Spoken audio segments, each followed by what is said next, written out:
अस्सलाम वालेकुम ख़वातीन हज़रात, मैं हूं आपका मेज़बान सुमैर। तो आज के नए प्रोग्राम में हम आपको खुशामदीद कहते हैं। दोस्तों, आज भी हमारे पास बहुत ज़बरदस्त किस्म के टॉपिक्स हैं जिनको हमने डिस्कस करना है, लेकिन सबसे पहले हम बात करेंगे एक ऐसे ड्रामे के बारे में जिसका लोगों को बड़ा बेसब्री से इंतज़ार था। और इस ड्रामे का लोगों को बेसब्री से इंतज़ार क्यों था? ड्रामे का नाम है डाइन, और इंतज़ार इसलिए था क्योंकि महविश हयात कई सालों के बाद टीवी पर दोबारा वापस आ रही थी टीवी ड्रामों में काम करने के लिए, क्योंकि उन्होंने जब से फिल्मों में काम करना शुरू किया उन्होंने ड्रामों में काम करना छोड़ ही दिया। टीवी पर वो काम ही नहीं करती थी। जब वो वापस आ रही थी तो उनके फैंस को बड़ा बेसब्री से इंतज़ार था कि अगर कई सालों के बाद इन्होंने कोई स्क्रिप्ट एक्सेप्ट किया है तो यकीनन इस ड्रामे में कोई ख़ास बात होगी। लेकिन जब ये ड्रामा चला तो इस ड्रामे के खिलाफ इनके साथ अपने काम करने वाले लोग यानी कि नादिया खान, अतीका अडो और इस तरह के लोग इसी ड्रामे के खिलाफ आवाज उठाने लगे, क्योंकि इस ड्रामे में इंतहा की बेहयाई दिखाई गई है। इसी ड्रामे के खिलाफ बात करते हुए नादिया खान और अतीका अडो ने कहा कि ये प्रोग्राम 18+ होने जा रहा है, बच्चे ये प्रोग्राम ना देखें। और उन्होंने एहसन खान का वॉइस मैसेज सुनवाया, कहा कि तुम्हें वो गोली कौन सी दी गई थी सुहाग रात को? होता यह है कि इस ड्रामे में महविश हयात दूसरी बीवी का किरदार अदा कर रही हैं। एहसन खान इस ड्रामे में हीरो हैं और उनके यहाँ औलाद नहीं होती। एहसन खान की पहली बीवी होती है हीरा मानी, इनके यहाँ औलाद नहीं होती। महविश हयात को इसलिए ब्याह कर लाते हैं, इसलिए उनसे शादी की जाती है कि भाई इनके यहाँ औलाद हो जाए।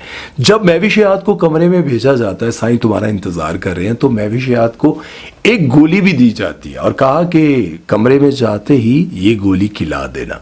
अब वो कौन सी गोली थी भाई? ना उनको बीमार दिखाया गया, ना उनको कुछ और कोई बीमारी दिखाई गई। जैसे ही वो कमरे में एंटर होते हैं तो कहते हैं, नौकरानी कहती है कि ये गोली ले जाओ और कमरे में जाते ही पहले उनको ये गोली खिला देना। और उसके बाद वो हीरा मानी को भी बताती है कि मैंने गोली भी दे दी थी।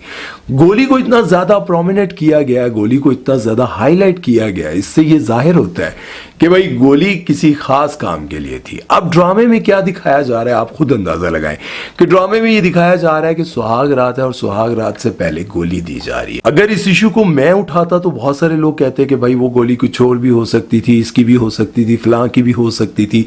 अपने ही पाकिस्तानी ड्रामों के बारे में आप बात कर रहे हैं, कैसे पाकिस्तानी है? लोग ऐसे कहने लगते हैं जैसे कोई कौमी असम्बली का इजलास हो और उसके बारे में मैंने कोई बात कह दी हो। भाई ड्रामा है और ड्रामे सारी फैमिलीज के साथ बैठ के देखे जाते हैं, और इन्हीं ड्रामों में इस कदर बेहयाई दिखाई जाएगी तो यकीनन आवाज तो उठानी पड़ेगी, खिलाफ इनके बोलना ही पड़ेगा।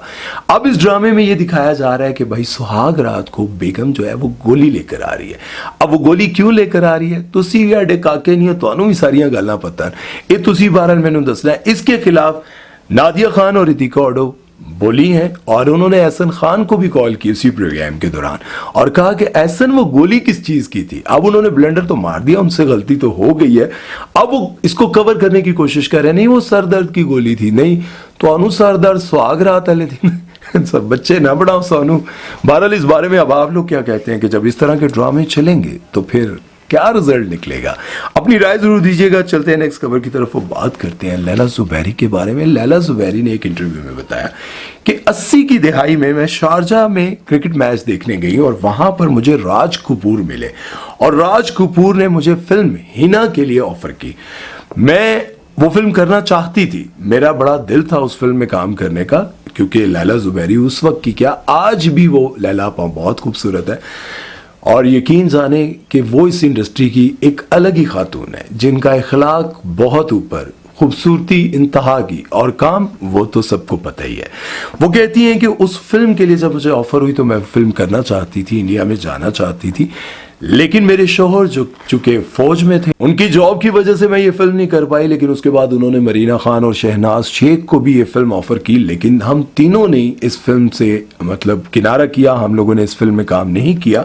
हालांकि उस वक्त कोलैबोरेशन बहुत आम सी बात हुआ करती थी, पाकिस्तानी वहां जाया करते थे, काम किया करते थे और इंडियंस भी पाकिस्तान में आकर काम किया करते थे, कोई बड़ी बात नहीं थी। लेकिन हमने वो फिल्म नहीं की और बाद में वो फिल्म ब्लॉकबस्टर हुई और उस फिल्म में ज़ेबा बख्तियार ने काम किया, उस फिल्म में बहुत ज्यादा बिजनेस किया और उसी फिल्म की वजह से ज़ेबा बख्तियार को भी बहुत ज्यादा पॉपुलैरिटी मिली। और उन्होंने कहा कि राज कपूर ने हमें बताया कि हम अपनी एक्टिंग एकेडमीज में पाकिस्तान के पीटीवी के ड्रामे लगाकर लोगों को दिखाते हैं और उनको एक्टिंग सिखाते हैं।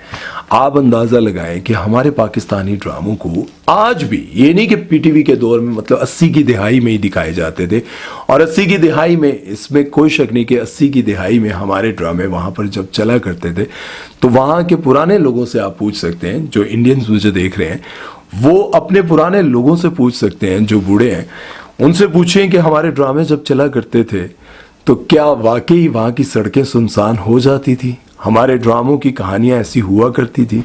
और वहाँ के लोग मानते हैं, जिस तरह से अमिताभ बच्चन मानते हैं कि मैं जब भी फ्री होता हूँ तो पाकिस्तानी सीरियल देखता हूँ, मुझे बड़ा अच्छा लगता है, और पाकिस्तान जाने की ख्वाहिश भी रखते हैं।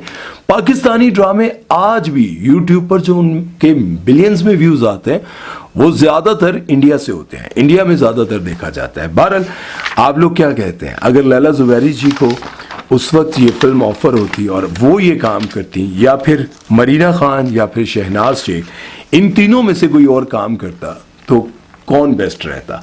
इस बारे में आप लोग कमेंट सेक्शन में ज़रूर बताइएगा। चलते हैं नेक्स्ट खबर की तरफ और बात करते हैं उशना शाह के बारे में, उशना शाह और नादिया खान के बारे में। दोस्तों बड़ी अजीब सी बात हो गई है कि आजकल यूट्यूबर्स के पीछे ये एक्टर्स हाथ धोकर पड़ गए हैं। अब मैं आपको बताता हूँ एक बात, उशना शाह कहती हैं कि यूट्यूबर्स हमारे बारे में फजूल बकवास करते हैं, इस वजह से हम कोई बात नहीं कर पाते, हमारे दिल में कोई बात होती है, हम अपनी फीलिंग्स नहीं बयान कर पाते, हम अपने जज्बात नहीं बयान कर पाते, हम किसी से मजाक नहीं कर पाते। वो कहती हैं कि अगर अभी मैं कह दूं कि मेरा जूता तंग है तो फौरन कोई ना कोई ऐसा यूट्यूबर वीडियो बना देगा कि भाई उशना शाह को जूता पड़ गया, उशना शाह को जूता लग गया, मतलब इस तरह की वीडियोस बना देंगे। मजाक में कोई बात कर दूं कि मुझे जूता तंग है आज, तो उसकी कोई यूट्यूबर बेगम लेंगी कि उशना शाह ने कहा कि उनको जूता मारा किसी ने, उशना शाह जो अदाकारा है उन्होंने कहा मेरी एक तस्वीर लगा देंगे कोई बुरी सी। और नादिया खान फौरन कहने लगी हाँ भाई बिल्कुल ऐसा ही होता है, ये यूट्यूबर्स पता नहीं क्या कर रहे हैं और क्या नहीं कर रहे। और मैं आपको बताता चलूं, जरा गौर कीजिएगा। सबसे पहले तो मैं उशना शाह से ये बात पूछना चाहता हूं, उशना शाह आपके प्रोग्राम में बहुत सारे लोग आते हैं, आप लोग क्या करते हैं? आप लोग क्या करते हैं? एक बंदा आपके पास मेहमान आया, आप उसके बारे में पूछने के बजाय जितने बड़े बड़े प्रोग्राम्स आप देख लें उनमें तस्वीरें दिखाई जाती हैं, एक तरफ फलां एक्ट्रेस फलां सियासतदान, इन दोनों में से आप किसको साथ लेकर चलेंगी? एक को, दूसरे को, तीसरे को। अच्छा वो क्या हुआ था, निदा यासिर जिस तरह अपने प्रोग्राम में बैठ के पूछती, अच्छा तुम्हारे पर किसी ने इल्जाम लगाया था ना, मैंने देखा तुम बड़ी खामोश रही। अब क्या होता है, वो कंट्रोवर्सी निकाली जाती है। उशना शाह जी आप मुझे ये बताएं कि आपके अपने लोग और आप खुद जो प्रोग्राम्स करती हैं वहां पर बैठकर आप फनकारों से पुराने माजी के किस्से और उनके साथ जो स्कैंडल्स बनते थे उनके बारे में क्यों पूछती हैं, क्यों वो चीजें आप निकालती हैं? आप इनसे कह दें आपको और शीशा दे दें, और आपस में एक फड्डा हुआ, एक सेट छोड़ के चली गई, एक रोने लग गई, एंड द एंड। सो ऐसी कभी कोई चीज हुई है सेट पे? और अगर आप यूट्यूबर्स की बुराई कर ही रही हैं तो आपके साथ बैठी हुई नादिया खान भी बुराई कर रही हैं, तो नादिया खान से मैं एक सवाल करता हूं, जब आपका दुबई में फड्डा हुआ था और उसके बाद आपका प्रोग्राम सब कुछ मॉर्निंग शो से सब कुछ बंद हो गया था और आपको कहीं पर काम नहीं मिल रहा था, तो आपने यूट्यूब स्टार्ट किया था। और जब आपने यूट्यूब स्टार्ट किया था तो फिर आपने मेहनत की, मेहनत करते करते आपके व्लॉग्स हिट होना शुरू हुए और आपके व्लॉग्स को लेकर, उन बातों को लेकर यूट्यूबर्स ने डिस्कस किया, आपको और ज्यादा पॉपुलर किया, और उसके बाद आपको टीवी पर दोबारा बुलाना शुरू किया। आपको याद है कि नहीं याद? आपका कैरियर बिल्कुल खत्म हो चुका था, आपको नामो निशान खत्म हो चुका था। हालांकि इसमें कोई शक नहीं कि मॉर्निंग शो की आप क्वीन हुआ करती थी, आपसे अच्छा मॉर्निंग शो कोई नहीं किया करता था। लेकिन फिर क्या हुआ, आपका कैरियर खत्म हो गया और उसके बाद आप YouTube पर आई थी। YouTube के बाद आपका कैरियर दोबारा से जागा, जिंदा हुआ, और आज आप YouTube के खिलाफ, यूट्यूबर्स के खिलाफ बात कर रही हैं। अगर मैं ये कहूं कि भाई जो काम हम लोग करते हैं, जिस तरह से यूट्यूबर्स के खिलाफ एक्टर, एक्ट्रेस सब बात कर रहे होते हैं, तो आप लोग यूट्यूब पर क्यों आते हैं? आप लोग क्यों यूट्यूब मतलब आप सब क्यों करते हैं प्रोग्राम्स? बहुत सारे लोग हैं। अब मैं क्या कहूं, मतलब जिस तरह से बुशरा अंसारी जी ने कह दिया, फहद मुस्तफ़ा ने कह दिया, आपने कह दिया, उशना शाह ने कह दिया, और बहुत सारे लोग जो हैं वो ये बातें करते हैं, तो मुझे ये बताएं कि आप लोग यूट्यूब पर क्यों आते हैं? यूट्यूबर्स ऐसे हैं ना, तो आप लोग क्यों आ रहे हैं? आप लोग मत करें, आप एक्टर और एक्ट्रेस बन कर रहे हैं। बहरहाल आप लोगों का इस बारे में क्या कहना है? कुछ लोग ऐसे हैं जो फेक खबरें लगाते हैं, वो लड़कियों के चैनल्स हैं जिनके नहीं चल रहे होते, जिन्होंने फेक खबर लगाई होती है कि भाई ये हो गया वो हो गया, और खोलो तो बस आज हम बताएंगे सफ़े मातम कहाँ बिछा था। इस तरह की चीज़ें होती हैं। लेकिन ये आप जरा सोच के मैं तो बहुत सारे एक्टर्स को यही कहना चाहूंगा कि आप थोड़ा सोच कर बोला करें। अभी पिछले दिनों बुशरा अंसारी जी ने भी यूट्यूबर्स के बारे में ही बात की कि भाई पता नहीं कहां से ये लोग आ जाते हैं, कौन सी मखलूक है ये, इनको देखूं कहां। भाई मखलूक है ये भी आपको पता है, ये भी आपको पता है कि आप पता नहीं कहां से जाती है, और लाखों करोड़ों ये कमा रहे हैं, अरबों बना रहे हैं। ये कौन लोग हैं?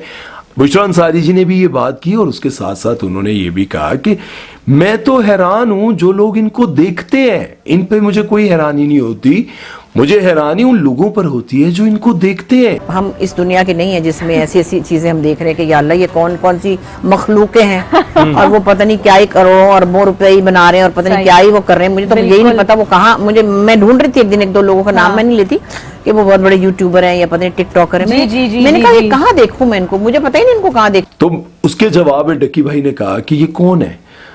एक्ट्रेस है, ये एक्ट्रेस है ना। जी जी, मैं नहीं जानता, बस मैंने मतलब बाय फेस में जानता हूँ। ठीक है कि मतलब शक्लें देखी हैं इधर उधर। ठीक है, मैं अगर इनकी क्लिपें निकालना शुरू कर दूं जिस तरह ये कह रही हैं कि जी ये तो इस दुनिया की ही नहीं है, ठीक है, तो मेरे ख्याल से ये सिर्फ और सिर्फ एक्टर एक्ट्रेसेस ये सिर्फ और सिर्फ एहसास कमतरी का शिकार हैं।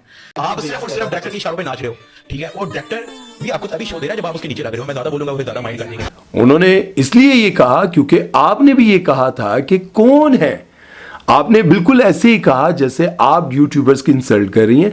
और डकी को, खैर मैं ये कहता हूं कि डकी को थोड़ा ख्याल करना चाहिए था। मैं ये समझता हूं बुशरा अंसारी जी हमारे पाकिस्तान की लेजेंडरी सीनियर अदाकारा है, उनको थोड़ा लिहाज करना चाहिए था। लेकिन जब आप लोग ये बातें करेंगे तो ऑब्वियसली फिर यही जवाब आएंगे। अब डकी ने साथ में ये भी कहा था कि ये लोग एहसास कमतरी का शिकार हो गए हैं। इन लोगों को लगता है कि हम लोगों ने 50 साल दिए हैं टीवी पर, हमने 20 साल दिए, हमने 25 साल दिए हैं, लोग टीवी के डब्बे से बाहर निकल आए हैं। इन लोगों को एहसास कमतरी का मतलब मसला हो गया, ये शिकार हो गए एहसास कमतरी का।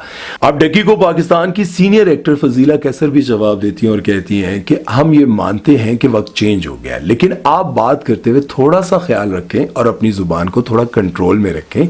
हमने माना कि टेक्नोलॉजी का दौर आ गया और लोग यूट्यूब और सोशल मीडिया की तरफ आ गए हैं, लेकिन इसका यह मतलब नहीं है कि आप बदतमीजी करें या ऐसे सभी एक्टर और एक्ट्रेस को इस तरह से बोलें कि उनकी इंसल्ट हो। हम सबको एक तराजू में ना तोलें। हमारा खुद का भी यूट्यूब चैनल है और मैं वो चलाती हूँ और उस पर काम करती हूँ। और आप सबको पता है कि बुशरा अंसारी जी भी सोशल मीडिया पर बहुत ज़्यादा एक्टिव है। वो रोज़ाना अपने यूट्यूब चैनल पर काम करती हैं, उनके शोहर भी यूट्यूब पर काम करते हैं, ये सभी यूट्यूब पर काम करते हैं।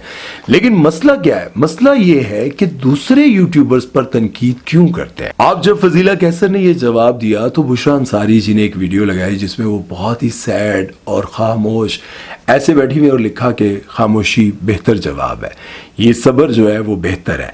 आप देखें जब आप खुद बोलते हैं फिर कोई जवाब देता है, फिर उसके बाद कोई जवाब देता है, कंट्रोवर्सी बनती है और एंड पे आप कहते हैं खामोशी बेहतर चीज़ है। उसके बाद मैं आपको बताऊं डकी ने ये भी कहा कि उन्होंने कहा कि जिस तरह से हानिया है, हानिया को आप देखें वो अच्छे वक्त पर सोशल मीडिया पर आ गई, वो रील्स बनाती है, ट्रेंड को लेकर चलती है, फॉलो करती है कि ट्रेंड क्या चल रहा है, वो रील्स बनाती है। वो सोशल मीडिया के साथ साथ टीवी पर भी हिट, और सोशल मीडिया का कोई ऐसा प्लेटफॉर्म नहीं है जहां पर हानिया आमिर हिट नहीं है। अब देखिए एक बंदा जो है वो सारों की तारीफ भी कर रहा है और साथ में ये भी कह रहा है कि यार यूट्यूबर्स को बुरा ना कहें। बहरहाल ये सारी चीजें मैंने आपके सामने रख दी हैं। अब फैसला आपके हाथ में है, कौन गलत है और कौन ठीक है, कौन सच कहता है कौन झूठ कहता है। कोई देखे ना देखे, अवाम तो देखेगी। अवाम के सामने मैंने सारा कुछ रख दिया, अवाम बताएगी। अपना ख्याल रखिएगा, दुआओं में याद रखिएगा, पीछे आने वाली आवाज़ों को इग्नोर कर दीजिएगा, सिर्फ मेरी आवाज़ को गौर से सुनिएगा। अम्मी जी बाहर गाला काट रहे हैं। अल्लाह हाफिज।